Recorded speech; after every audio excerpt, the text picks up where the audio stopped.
I saw the news. I cried out of joy. I jumped. I thanked God. I don't know. I was overwhelmed. We've been asking for protection. We've been asking for consequences for more than 6 years. And today, for the first time, it happened. For the very first time, we see Assad held accountable just for once, held accountable for his crimes against humanity. I was overwhelmed.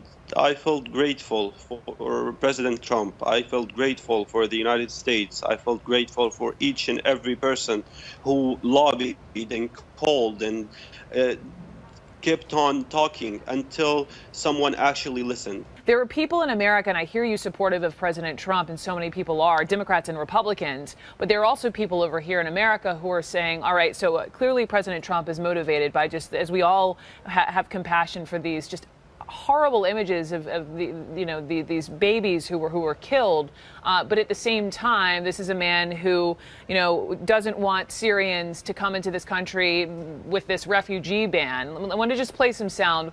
Hillary Clinton weighed in. We cannot in one breath speak of protecting Syrian babies and in the next close America's doors to them. Quickly, Qasim, how do you see that?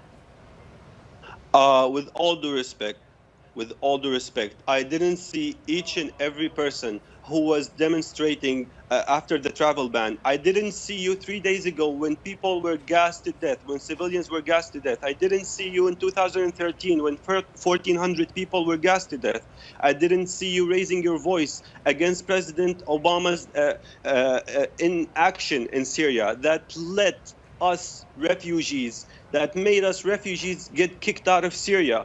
If you really care about refugees, if you really care about helping us, please help us stay in our country. We don't want to come to the United States. We want to stay in our country. We want to stay in our country. With all due respect, this is hypocrisy. If you really care, help us stay in our country.